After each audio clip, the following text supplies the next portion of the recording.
श्रीमद् वाल्मीकि रामायणे युद्धकांडे अष्टात्रिंशः सर्ग। श्री राम का प्रमुख वानरों के साथ सुबेल पर्वत पर चढ़कर वहां रात में निवास करना। स तु कृत्वा सुबेलस्य मतिमारोहणं प्रति लक्ष्मणानुगतो रामः सुग्रीवम् इदमब्रवीत् विभीषणं च धर्मज्ञम् अनुरक्तं निशाचरं मंत्रज्ञं च विधिज्ञं च श्लक्ष्णया परया गिरा। सुबेल पर्वत पर चढ़ने का विचार करके जिनके पीछे लक्ष्मण जी चल रहे थे वे भगवान श्री राम सुग्रीव से और धर्म के ज्ञाता मंत्रवेत्ता विधिज्ञ एवं अनुराग निशाचर विभीषण से भी उत्तम एवं मधुर वाणी में बोले।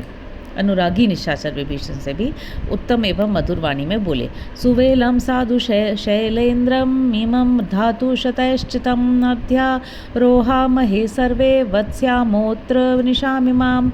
मित्रों, यह पर्वतराज सुवेल सैकड़ों धातुओं से भली भांति भरा हुआ है। हम सब लोग इस पर चढ़ें और आज की रात में यही निवास करें। लंकां चालोकयिष्यामो निलयं तस्य रक्षसः येन मे मरणान्ताय हृता भार्यां दुरात्मना। यहाँ से हम लोग उस राक्षस की निवास भूत लंकापुरी का भी अवलोकन करेंगे जिस दुरात्मा ने अपनी मृत्यु के लिए ही मेरी भार्या का अपहरण किया है। ये न धर्मो न विज्ञातो न वृत्तम न कुलम तथा राक्षस्यानि च या बुद्ध्या ये न तत्कर्हितम कृतम।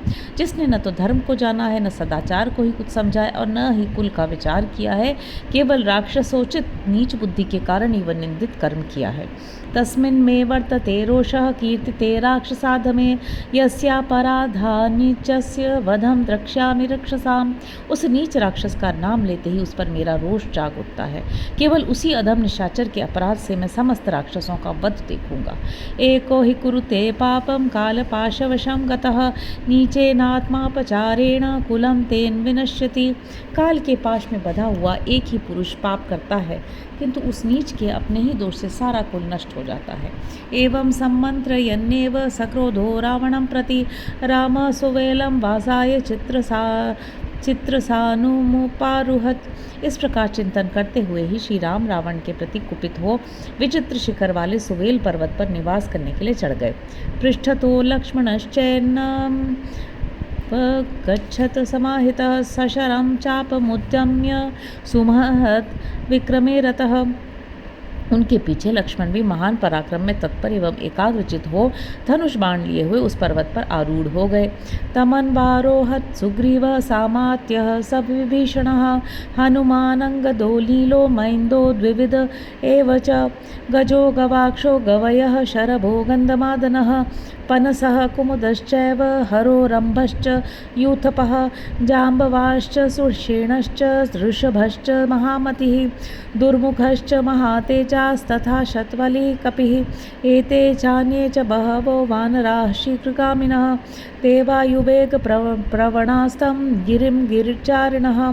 तत्पश्चात सुग्रीव मंत्रियों सहित विभीषण, हनुमान, अंगद, नील, महेंद्र, द्विविध गज, गवाक्ष, गवय, शरभ, गंधमादन, पनस, कुमुद, हर, यूथपति, रंभ, जाम्बवान, सुषेण, महामति, ऋषभ, महातेजस्वी, दुर्मुख तथा कपिवर, शतवली, ये और दूसरे भी बहुत से शीघ्रगामी वानर जो वायु के समान वेग से चलने वाले तथा पर्वतों पर ही विचरने वाले थे, उस सुवेलगिरी पर चढ़ गए। अध्यारोहंत शतशः सुवेलं यत्र राघवः ते त्वदीर्घेण कालेन गिरिमारुह्य सर्वतः।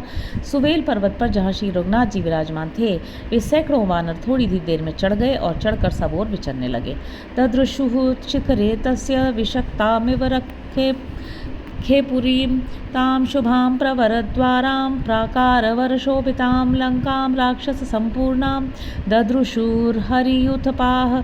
उन वानर यूथपतियों ने सुवेल पर्वत के शिखर पर खड़े हो सुंदर लंकापुरी का निरीक्षण किया जो आकाश में ही बनी हुई सी जान पड़ती थी। उसके फाटक बड़े मनोहर थे।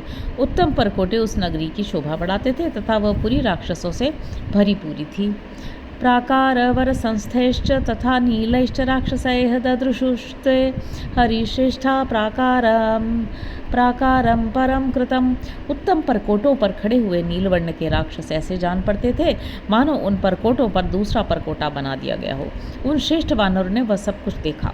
ते दृष्ट्वा वानराः सर्वे राक्षसान् युद्धकांक्षिणः मुमुचुर्विविधान्नादांस्तस्य रामस्य पश्यतः।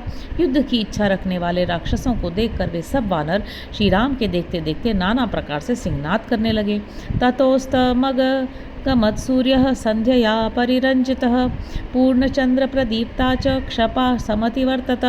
तदनंतर संध्या की लाली से रंगे हुए सूर्यदेव अस्ताचल को चले गए और पूर्ण चंद्रमा से प्रकाशित उजेली रात वहां सब ओर छा गई। ततः स रामो हरिवाहिनीपतिर्विभीषणेन प्रतिनन्द्य सत्कृत स लक्ष्मणो यूथ संयुतः सुवेल पृष्ठे न्यवसत् यथा सुखम। तत्पश्चात विभीषण द्वारा सादर सम्मानित हो वानर सेना के स्वामी श्री राम ने अपने भाई लक्ष्मण और यूथपतियों के समुदाय के साथ सुवेल पर्वत के पृष्ठभाग पर सुखपूर्वक निवास किया। इतिहासे श्रीमद् रामायणे वाल्मीकि आदिकाव्ये युद्धकांडे 38 सर्ग। इस प्रकार श्री वाल्मीकि निर्मित आर्ष रामायण आदि काव्य के युद्ध कांड में 38वां सर्ग पूरा हुआ। हरि ओम।